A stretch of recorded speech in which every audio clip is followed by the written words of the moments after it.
I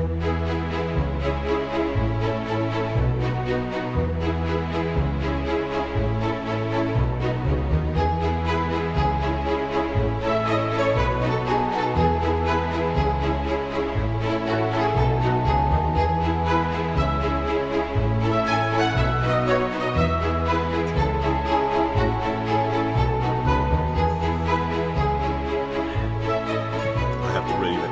I love that too. Here comes another question that comes up from Tonk the Stonk. What a name. Interesting name. And it's a question that I think is on many people's mind concerning those of us who are polemicists, Christian polemicists, who are confronting Islam.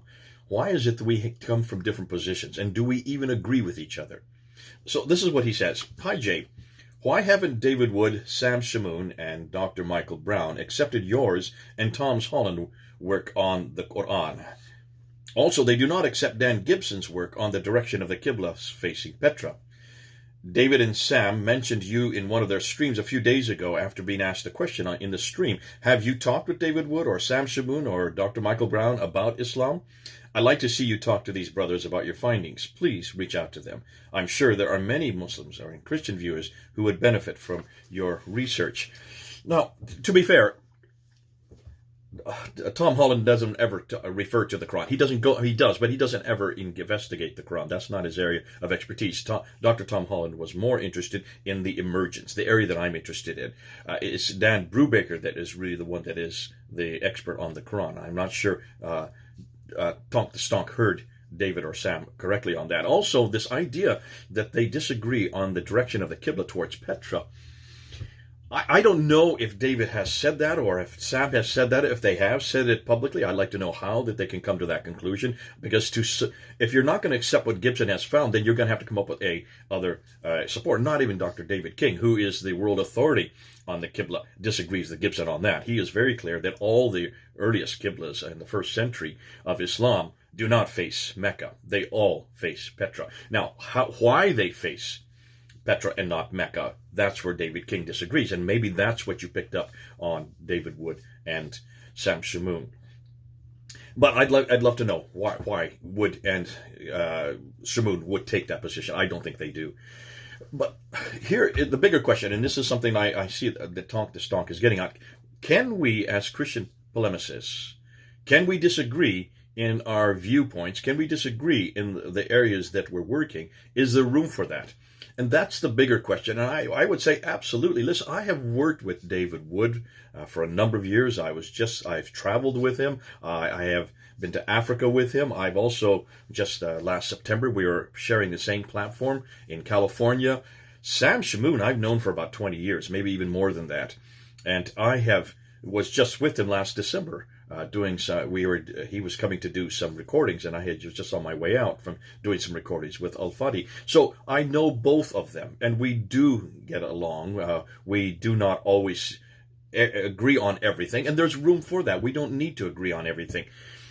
But here is the difficulty that many of you are coming up with concerning the areas that we work in. David Wood and Sam Shamoun, I guess also Michael Brown, I don't know him as well. I never met him personally, but they are interested in what the traditions say about Muhammad and what the traditions say about how Muhammad treated women and all the rest. And so they're working within the traditions. Sam Shamoun is much more interested in responding to many of the criticisms against the Bible, and he is much more of a theologically adept. In fact, one of the best, and probably the best I've ever come across. I've never seen somebody who can really tackle Muslims on their misconceptions of the Bible and also their misconceptions of even their own scriptures.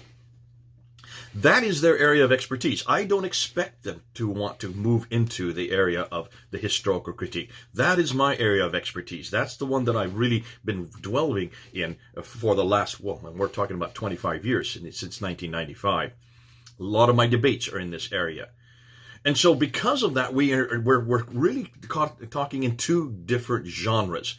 Now, let me explain this. And this is something that it's important for you to understand.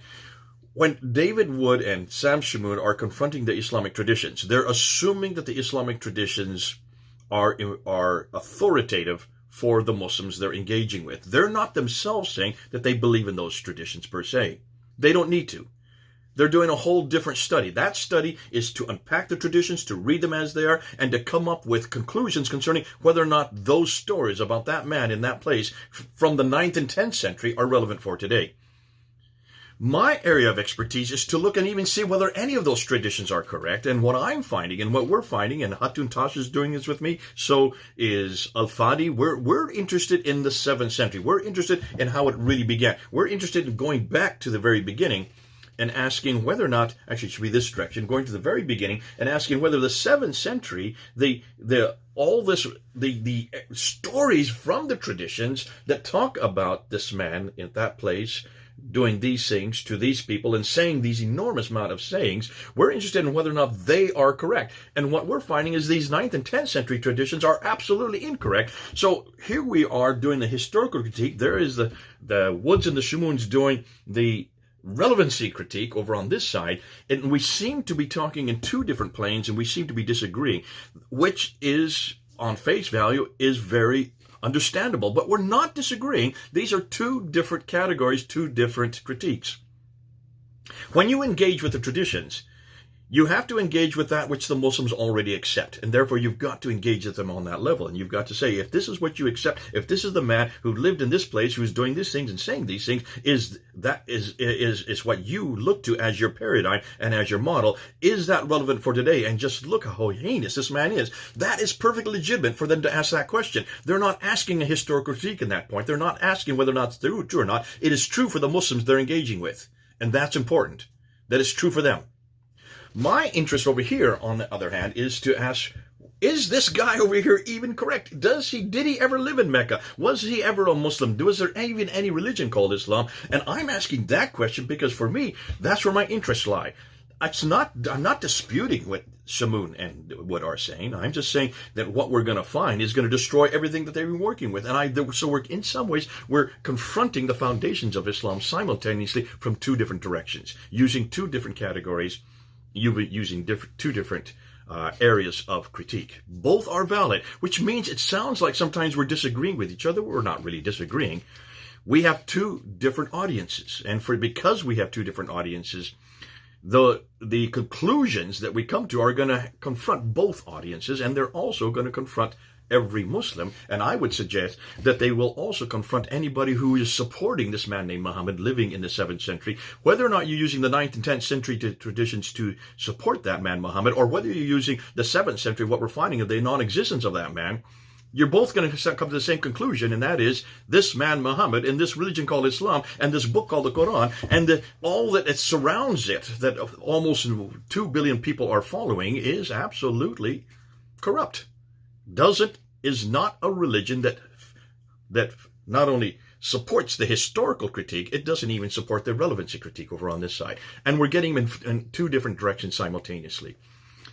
Fascinating, because the same things have been done with Christianity. We have had many Muslims who have attacked the Bible over here and said that everything we see in the Bible, this man named Jesus, that he is not the man for the day. He has all these different problems, and certainly there's an awful lot within Christianity that's just not relevant for today. Then over here they say, or really when they're saying Jesus, they're really saying the church. They're looking at Christians, and there's a legitimate criticism that the church is not doing what Jesus said they're to do. But on this side, there's another whole critique, and that is the Bible even correct? Is Jesus, was he a historical figure? Did he even exist? Did he live in Jerusalem? Was he born in Bethlehem? Did he die on the cross? Did he rise again? Those are perfectly good historical questions to ask and to confront. And so simultaneously, we have been able to support both. And that's why I love Jesus Christ, because for the last 200 years, we've been answering this question and come to we've been pretty much been able to eradicate every one of those confrontations. On this side, however, there's still a theological problem with Jesus. The idea that he's God, that idea that God can enter time and space. These are brilliant questions that we allow everybody to ask. There's no problem that they do ask it. And we've been able to we're coming and showing that we have responses to every one of those. And that's where Sam Shamoon is really good in this area. He's brilliant. Meanwhile, we're looking at the relevancy issue and looking at how Christianity is, and David Wood is brilliant on showing how great and exciting Christianity is for the 21st century. Both are needed for both categories, for both religions. Not contradictory, complementary. So let's see if that answers your question. I don't know, talk the stonk. But I don't think that we're contradicting each other. I think we're just complementing each other in our two different areas of our venues of question. Okay, this is Jay then, here in Pennsylvania. For now.